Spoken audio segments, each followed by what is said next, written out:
nuestro legado? El movimiento ¿qué? Anabautista y los hermanos menonitas. Vamos a ver por qué nos llamamos anabautistas, vamos a ver el por qué menonita. Entonces vamos a estar estudiando las creencias anabautistas. ¿Se acuerdan aquella pregunta que le hizo Jesús a sus discípulos? ¿Quién dicen los hombres que soy yo? ¿Se acuerdan? ¿Qué respondieron los discípulos? Pues los discípulos recogen los testimonios de la gente, ¿verdad? Unos dicen que eres Juan el Bautista, otros dicen que eres Jeremías, otros dicen que eres otro de los profetas que resucitó, ¿verdad? Y ustedes después le dicen, ¿quién dicen ustedes que soy yo? ¿Verdad? ¿Y qué contesta? ¿Quién responde? Pedro, tú eres el Cristo, el Hijo del Dios viviente. Y sobre esa confesión la iglesia se edifica, ¿verdad? La confesión de fe. Bien, si nosotros queremos estudiar, hermanos y hermanas, y conocer nuestras creencias, es necesario conocer de quién provienen. Cuando ustedes compran un libro, ¿por qué lo compran?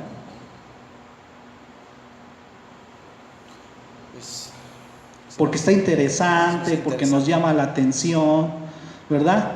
Pero cuando compramos un libro, debemos saber de quién qué. ¿Quién lo escribe? ¿Para qué, Cristian?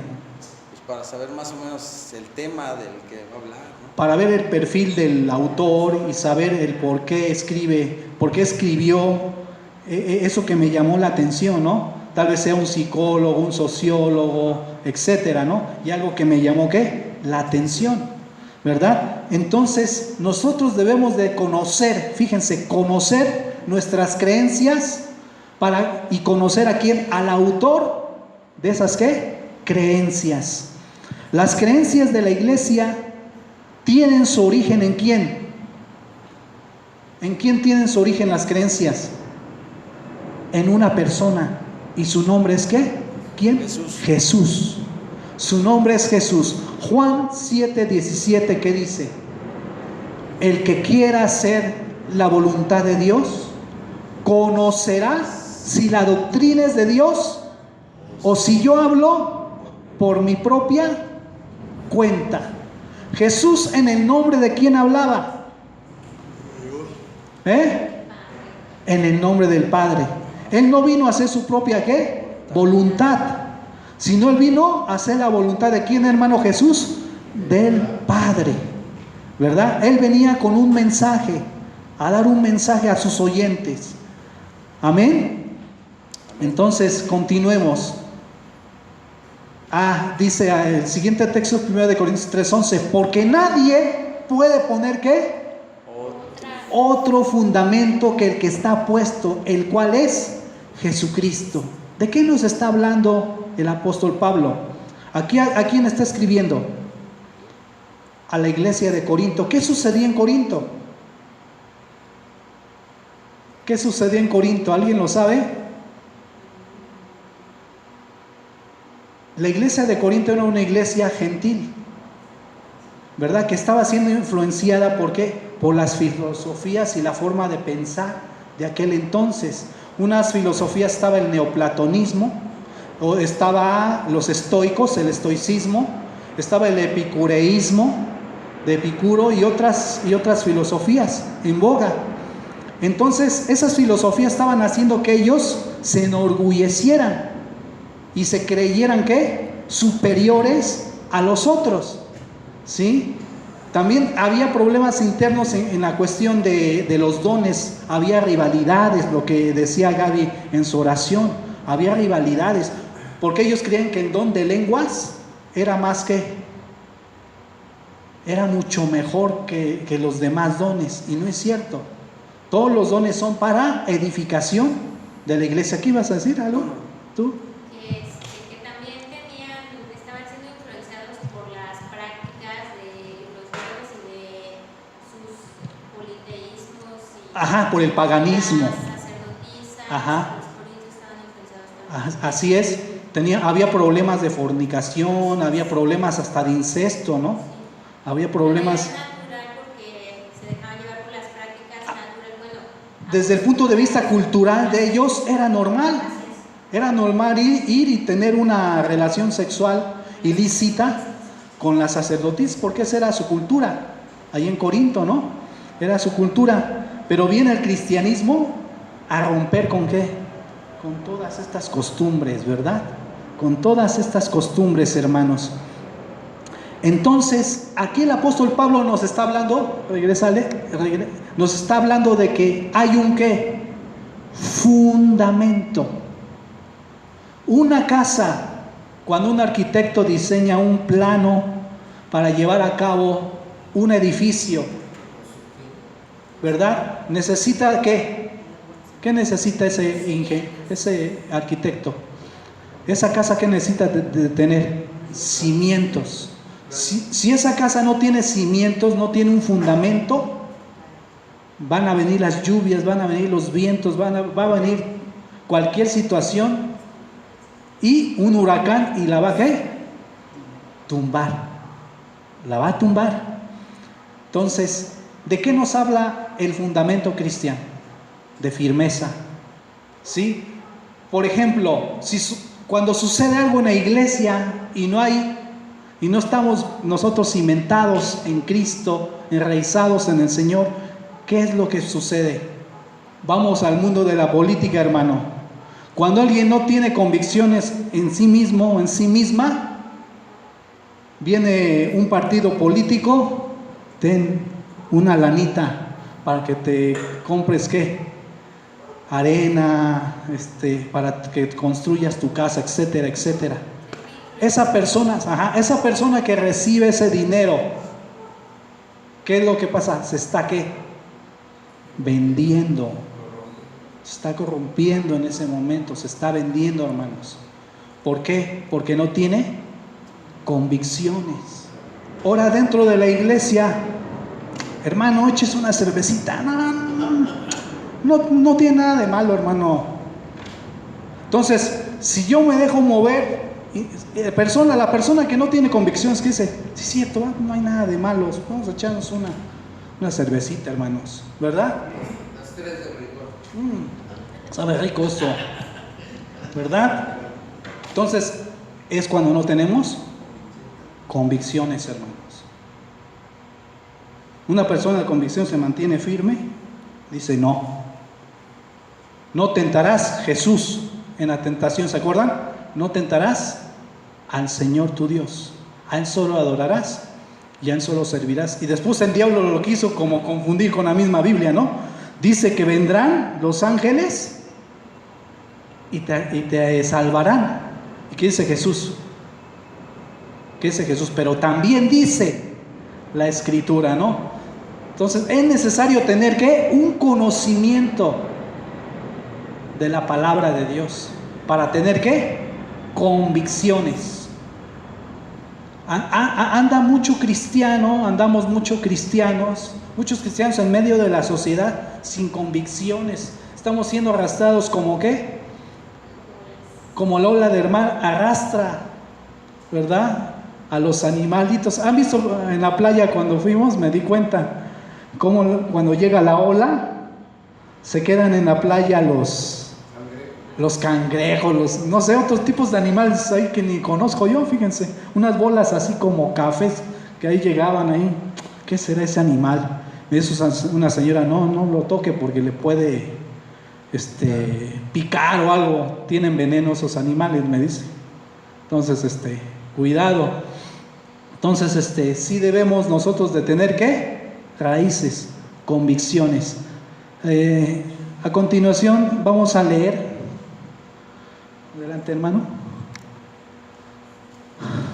Bueno, sobre ese fundamento todos debemos de edificar, y la obra de cada uno, cual sea el fuego, ¿qué dice? Lo probará. Vamos a 1 Corintios, ahí mismo 3 del 12 al 15.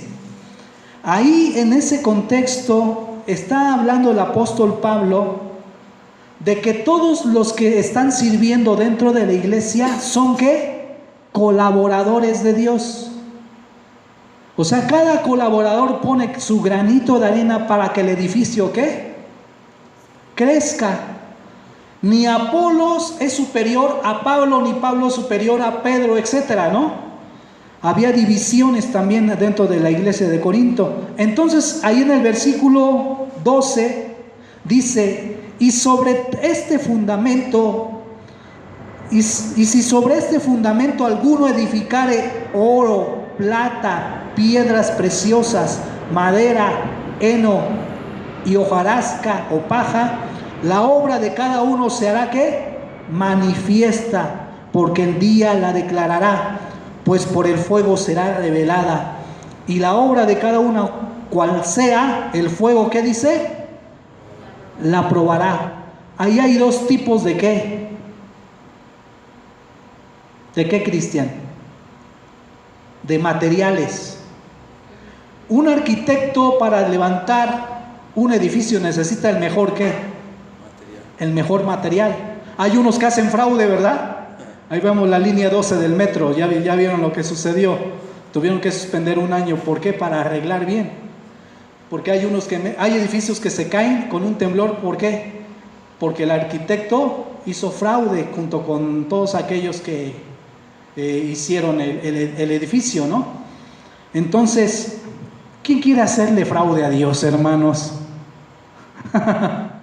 Dice, ahí pone un ejemplo Pablo: los que construyen con oro, plata y piedras preciosas. ¿Qué simbolizan esos materiales, esas piedras? Pues dar lo mejor de uno, ¿no? Para la... Así es, lo mejor de uno, dar lo mejor de uno para la obra del Señor. ¿Y qué simboliza los otros materiales cristianos? ¿Un cristiano qué? Frágil, como que, a ver, ponme un ejemplo, hermano. Pues no sé, como hablamos de los fundamentos, ¿no? Si no estamos bien fundados, bien cimentados, pues fácil vamos a poder caer, ¿no? Fácil, vamos. Hoy no voy. Eso ya me lo sé.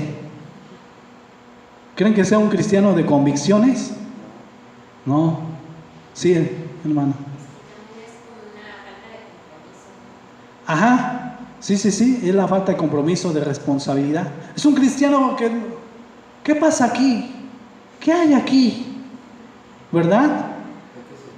¿De qué se trata? O sea, llega pero no está conectado. ¿No estamos qué? Conectados.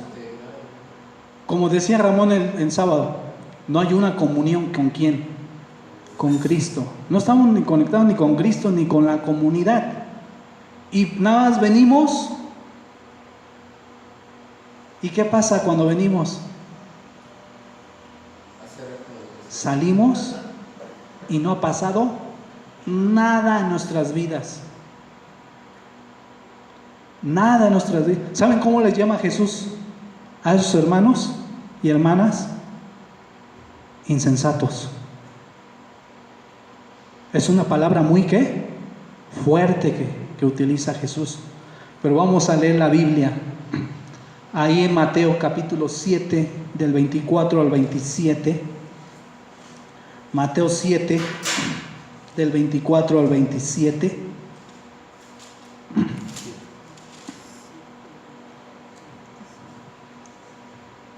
Mateo 4, del 24 al 27. Ajá. Estamos en este momento tocando o analizando la necesidad de fundamentarnos en Cristo, ¿sí? Mateo 7, del 24 al... Ahí está, al 27. Dice: cualquiera pues que me oye estas palabras y las hace, ¿qué dice? Lo compararé a un hombre prudente. ¿Qué dice? Que edificó, que sobreedificó su casa sobre fundamento. En el original griego, ¿sobre qué? El fundamento. ¿Cómo les llama a aquellos que se esfuerzan que están practicando la palabra de Dios? Prudentes. Prudentes. Miren lo que sigue diciendo. Descendió la lluvia, vinieron ríos, soplaron vientos y golpearon contra aquella casa. ¿Y qué dice? Y no cayó, porque estaba fundada sobre el fundamento. Sobre el fundamento.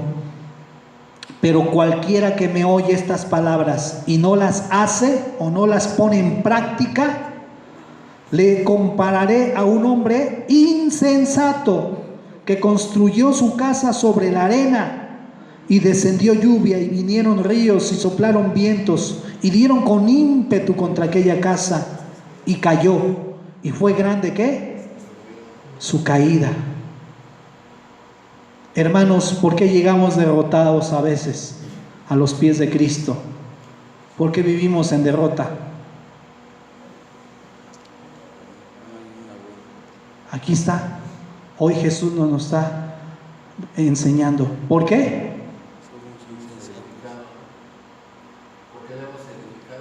No hemos edificado en Cristo.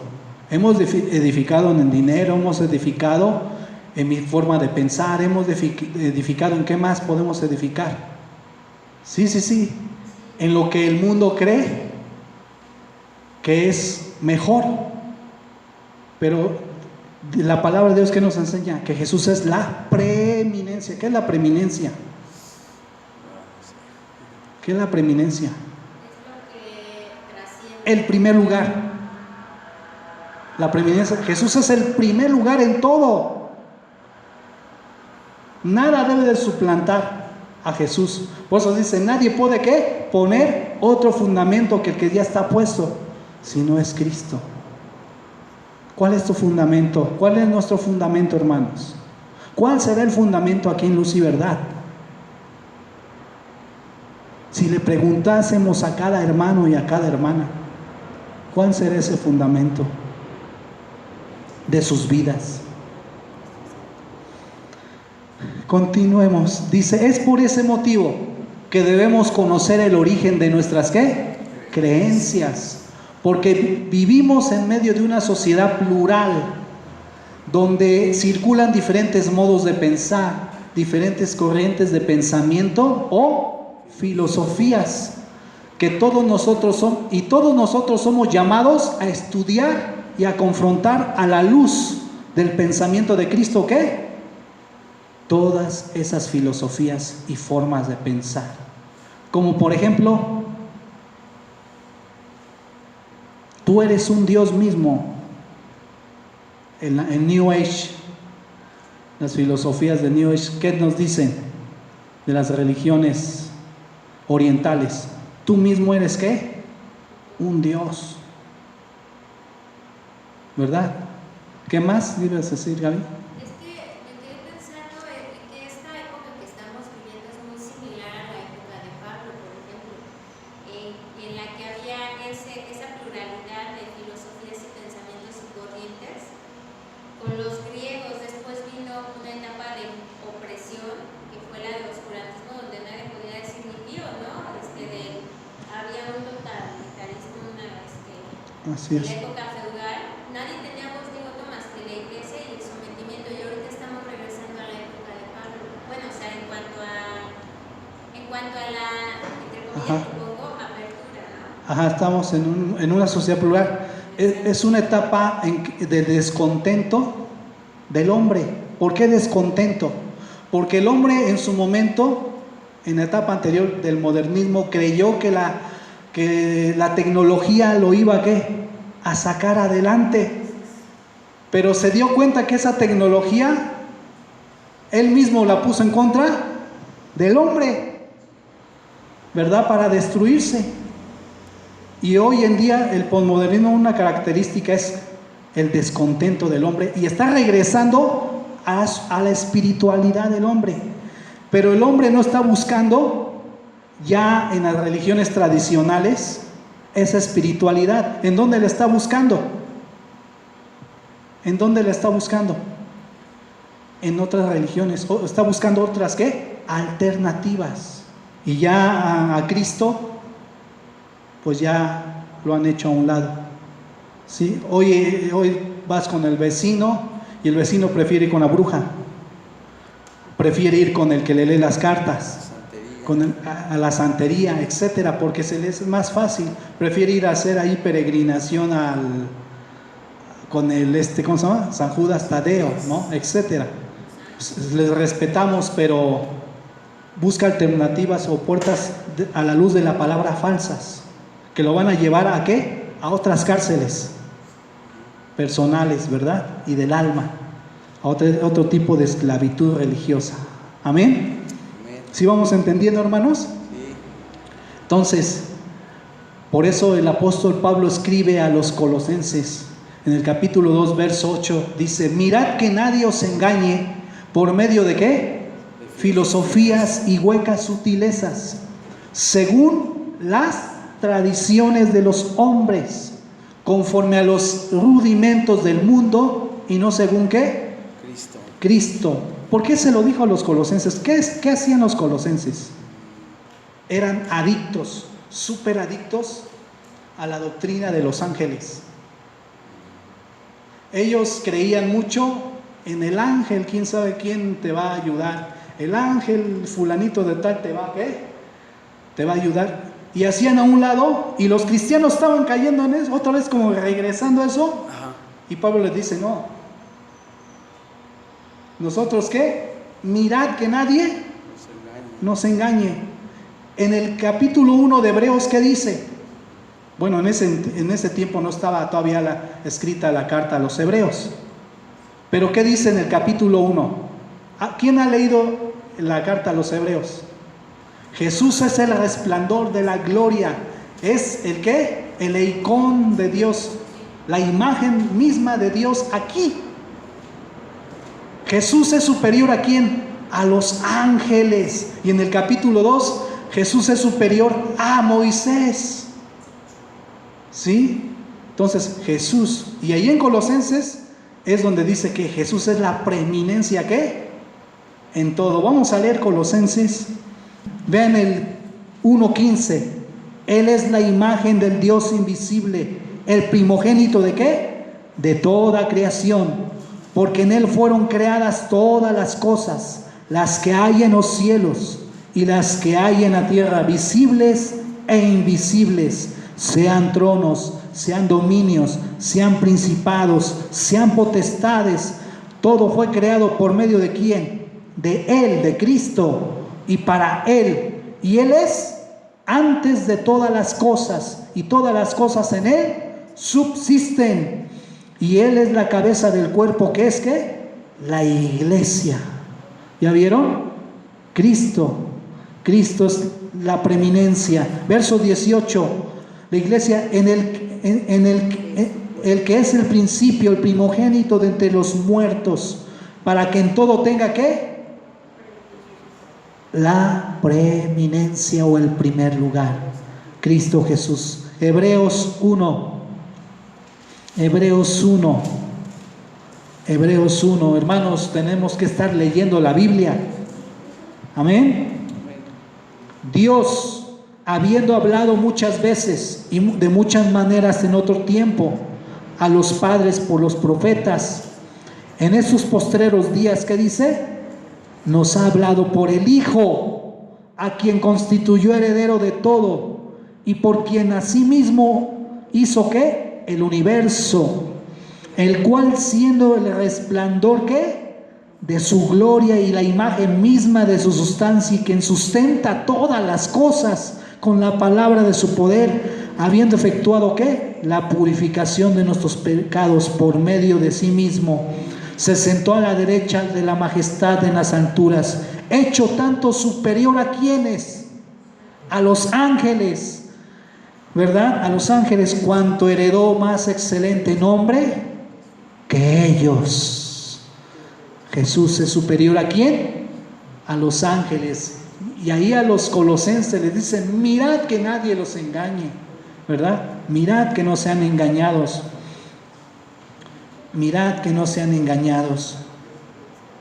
Bien, Cuando el cristianismo se fue expandiendo al mundo gentil, ¿qué sucedió? ¿Creen que fue fácil predicar el evangelio a los gentiles? ¿Hubo un choque de qué? De creencias, de cultura, ¿verdad? Hubo un choque de creencias. ¿Y qué tuvieron que hacer los cristianos? El apóstol Pablo principalmente, que fue un gran misionero. Todos los discípulos misioneros, ¿qué tuvieron que hacer?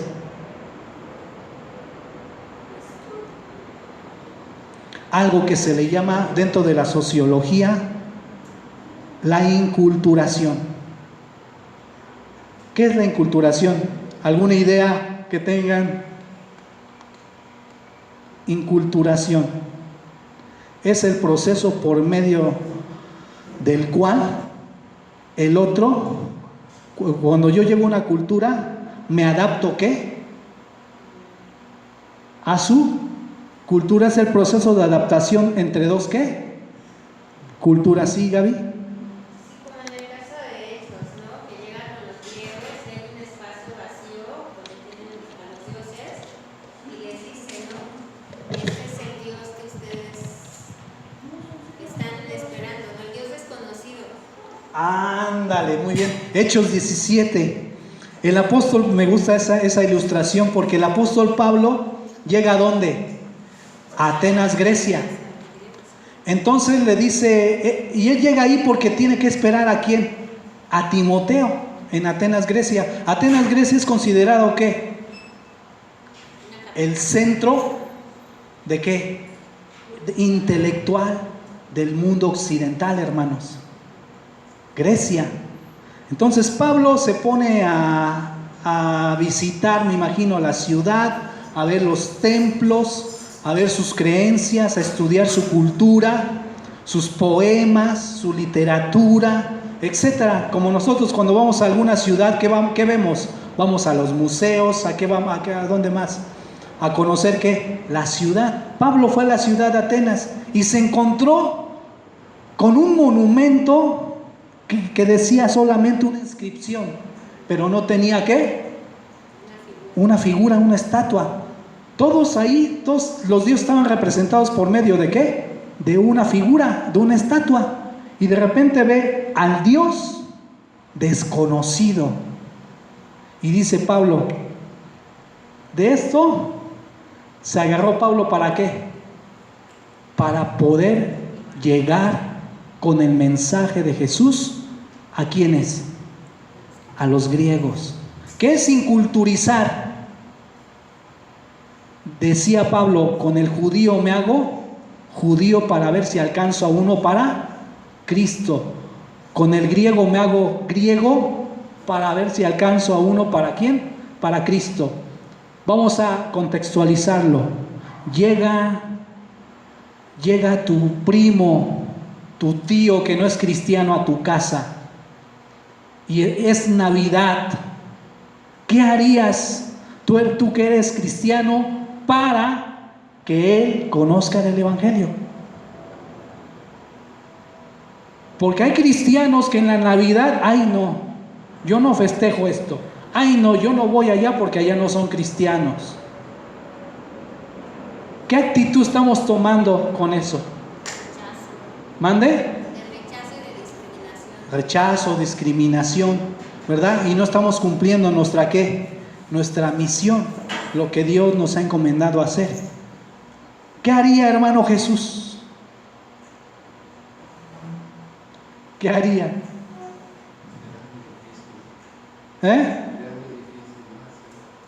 Usted, hermana Jessica, ¿qué haría para poder transmitir el mensaje del Señor? Bueno, no sé, a lo mejor y tratarlos muy bien, atenderlos muy bien y decirles que es en nombre del Señor. No sé. Así es, atender a las personas. ¿Tú, Cristian? Sí, servir, ¿no? Servir, pero de una manera que se note el amor, ¿no? El amor. Amar a las personas. Así es. Es el centro, a tener amistad con ellas. Porque si no tenemos, creen que Pablo, ay no, eso es gentil. Inclusive Pedro, ya siendo cristiano, ¿y quién más? Santiago. Estaban sentados en la mesa todos comiendo con cristianos, ¿qué? Gentiles. ¿Y qué hizo Pedro al ver a Santiago? Y ahí vienen ahí vienen los líderes de Jerusalén, ¿no? ¿Qué hicieron Pedro y Bernabé? Era Pedro y Bernabé. ¿Qué hicieron? Guardaron la apariencia delante de los judíos y intentaron conservar sus costumbres judías delante de los judíos. Ay, no nos juntamos con gentiles. Así es, discriminaron a los que cristianos gentiles. Y Pablo les dijo ahí de cara, de frente: ustedes no están actuando ¿qué? Correctamente como un cristiano. ¿Sí? Inclusive les llamó ¿qué? Hipócritas. Les llamó así el apóstol Pablo. Los confrontó en ese momento, hermano. Ajá. Entonces, una manera de poder evangelizar es inculturizando. ¿Sí sabe qué es inculturizar, hermana? Estamos viendo ese. ¿Le puedes comentar más o menos qué es inculturizar? Lo que estábamos ahorita viendo el ejemplo, hermana. ¿Qué hizo Pablo con un gentil?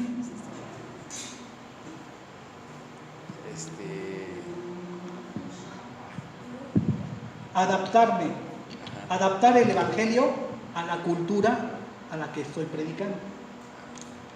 ¿Qué hizo Pablo en Atenas con el Dios desconocido? ¿Te acuerdas?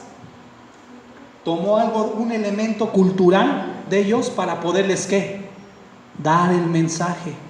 En la Navidad puedo estar con mi familia que no es cristiana y de repente, miren, este nacimiento significa cuando Jesús esto y esto nació, etcétera, ¿no? Y puedo ¿qué? Evangelizarlos de esa manera. Porque esa tradición, esa costumbre es común en cristianos y en ¿qué? Y en no cristianos. Y la puedo retomar ¿para qué? Para poder evangelizar. Entonces, en la inculturación jamás se impone mis creencias. El cristianismo no se debe de imponer, sino se debe de proclamar, se debe de predicar, y ya todas las personas que tienen el libre ¿qué? Albedrío, la decisión de seguir o no a quién, a Jesús, ¿verdad? El cristianismo no se impone a nadie, hermanos.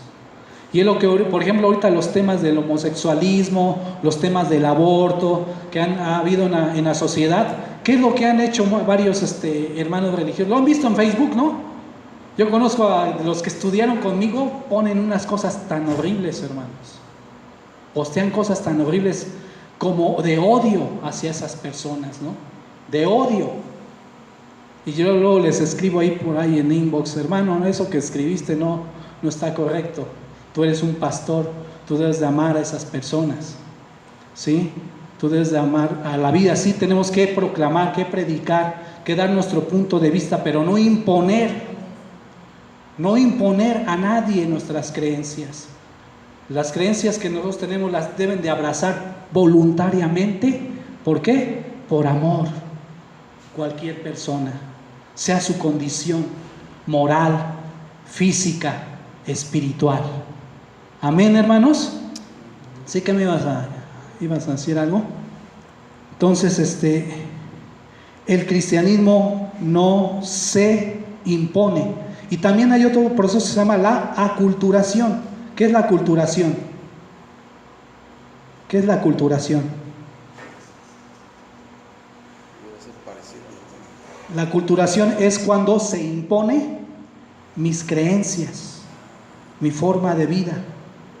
¿Cuándo sucedió eso? Un ejemplo, díganme. En la conquista. O transculturación se le llama aculturación o transculturación. Porque se impone mis creencias, mi forma de ver. Y esto lo vemos, sucedió con el pueblo de Israel varias veces. Alejandro Magno, ¿conocen a Alejandro el Grande? Un grande conquistador, el conquistador relámpago le dicen, ¿verdad? Conquistó casi el Medio Oriente, parte del Medio Oriente, y ya se llegaba a la India, ¿sí? Ajá, la estatua, lo de la estatua. Por ejemplo, a Alejandro Magno se le llamó la helenización. ¿Qué significa eso? Impuso sus creencias, impuso la lengua, impuso ¿qué más? Su cultura a todos los pueblos. Eso lo pueden leer en el libro de los Macabeos, el primer y segundo libro de los Macabeos. ¿Quién ha leído alguna vez en su vida esos libros? Alce la mano. Bueno, eso lo dimos en el instituto. Eso se los enseñamos en el instituto a los muchachos cuando vemos introducción al Nuevo Testamento. Entonces, la helenización, la palabra heleno significa griego, o sea, la imposición de la cultura griega a otros pueblos. Aquí los españoles vinieron e impusieron toda su religión, su cultura, ¿qué más? Su forma de pensar, su cosmovisión, ¿no? De vida. Entonces, regresemos. A ver, hermano, ¿puede cambiarme? Por lo que el dilema que enfrentaron los primeros discípulos de la iglesia primitiva fue expandir sus creencias al mundo gentil y saberlas adaptar a la cultura ¿de quién? De ellos. Este proceso se le llama la inculturación y la antítesis es la aculturación, lo contrario. Para conocer los rasgos de la persona de Jesús, debemos ¿qué? Ir a las fuentes escritas por sus ¿qué? Seguidores y discípulos de él, los cuales tuvieron un propósito al escribir para sus lectores y comunidades de fe.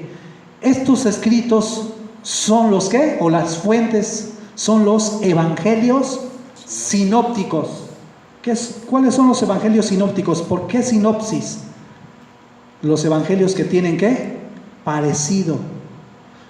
Mateo, Marcos y ¿qué? Y Lucas tienen las mismas ¿qué? Narraciones, pero cada uno las escribe según el propósito que tiene para la comunidad a la que ellos pastorean o escriben.